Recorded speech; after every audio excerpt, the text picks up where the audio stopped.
एक गांव में एक बूढ़ी औरत रहती थी जिसके 7 बेटे थे। 6 बेटे मेहनती और कमाने वाले थे, जबकि 7वां निकम्मा था। माँ बाकी बेटों के जूठे भोजन में से बचा खुचा अपने 7वें बेटे को देती थी। एक दिन बेटे ने अपनी पत्नी से गर्व से कहा, देखो मेरी माँ मुझसे कितना प्यार करती है। पत्नी ने हंसकर जवाब दिया, वो तुम्हें सबका जूठा खिलाती है। बेटा नहीं माना और कहा कि जब तक वह खुद नहीं देख लेगा तब तक विश्वास नहीं करेगा। कुछ समय बाद एक बड़ा त्योहार आया। घर में तरह तरह के पकवान बने। ये देखने के लिए कि उसकी पत्नी सही कह रही थी या नहीं, वो सिरदर्द का बहाना बनाकर रसोई में एक पतला कपड़ा ओढ़कर सो गया। उसने देखा कि माँ ने उसके 6 भाइयों को सम्मान के साथ परोसा, जबकि उनके खाने के बाद उनकी थालियों से जूठे लड्डू के टुकड़े उठाकर उसके लिए एक नया लड्डू बनाया। ये देखकर वो बहुत दुखी हुआ। उसने घर छोड़ने का फैसला किया और अपनी पत्नी को बताने गया, जो गाय के गोबर के उपले बना रही थी। उसने अपनी अंगूठी पत्नी को दी और कहा कि ये उसकी निशानी है। पत्नी ने कहा कि उसके पास देने के लिए कुछ नहीं है और उसने अपने गोबर से सने हाथ से उसकी पीठ पर थाप मार दी।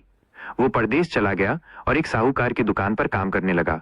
अपनी मेहनत, लगन और ईमानदारी से उसने साहूकार का दिल जीत लिया। कुछ ही समय में उसे साझेदारी मिल गई और 12 साल में वो खुद एक अमीर व्यापारी बन गया। इधर उसकी पत्नी को सास और जेठानी बहुत परेशान करती थीं। उसे घर के काम करने पड़ते थे और खाने में सिर्फ भूसी की रोटी और नारियल के खोल में पानी मिलता था। एक दिन जंगल में लकड़ी लेने जाते समय उसने कुछ औरतों को संतोषी माता का व्रत करते देखा। उसने उनसे व्रत की विधि पूछी और खुद भी व्रत शुरू कर दिया। व्रत के प्रभाव से उसके पति ने उसे पत्र भेजा और फिर पैसे भी भेजे। उसकी जेठानियां उससे जलने लगीं। वो पैसे से खुश नहीं हुई, बल्कि अपने पति को देखना चाहती थी। उसने संतोषी माता से प्रार्थना की और माता ने उसके पति को सपने में दर्शन देकर घर लौटने का संकेत दिया। पति सब कुछ बेचकर अपने गांव लौट आया। गांव के पास पति ने अपनी पत्नी को लकड़ी के 3 बोझ के साथ देखा और रुककर आराम करने लगा। संतोषी माता की सलाह पर पत्नी ने लकड़ियों को घर के आंगन में डाला और जोर से कहा, सास जी, लकड़ी लो, भूसी की रोटी दो और नारियल के खोल में पानी दो। आज कौन मेहमान आया है?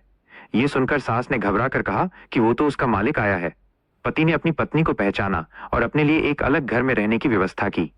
अगले शुक्रवार को पत्नी ने संतोषी माता के उद्यापन की तैयारी की। जेठानी ने अपने बच्चों को सिखाया कि वे भोजन में खटाई मांगे, जिससे व्रत टूट जाए। बच्चों ने ऐसा ही किया और व्रत टूट गया। इसका परिणाम ये हुआ कि राजा के सिपाही उसके पति को पकड़कर ले गए। पत्नी को बहुत दुख हुआ। वो मंदिर गई और माता से माफी मांगी। माता ने उसे क्षमा किया और उसका पति घर लौट आया। अगली बार जब उसने उद्यापन किया तो उसने ब्राह्मणों के बच्चों को बुलाया और उन्हें भोजन कराकर दक्षिणा के रूप में फल दिए। माता प्रसन्न हुई और 9 महीने बाद उन्हें एक सुंदर पुत्र हुआ। जब वो रोज पुत्र के साथ मंदिर जाने लगी तो संतोषी माता ने भयानक रूप धारण कर उसके घर आने का फैसला किया। सास ने उन्हें चुड़ैल समझकर बच्चों को भगाने के लिए कहा, लेकिन पत्नी ने तुरंत उन्हें पहचान लिया और घर के सारे किवाड़ खोल दिए। पूरे परिवार ने संतोषी माता के चरणों में गिरकर माफी मांगी। माता ने उन्हें क्षमा किया और परिवार को सुख समृद्धि का आशीर्वाद दिया। सास ने कहा, हे संतोषी माता, आपने मेरी बहू को जैसा फल दिया वैसा ही सबको देना। ये कहानी सिखाती है कि सच्ची श्रद्धा और प्रेम से किया गया व्रत हमेशा फलदायी होता है।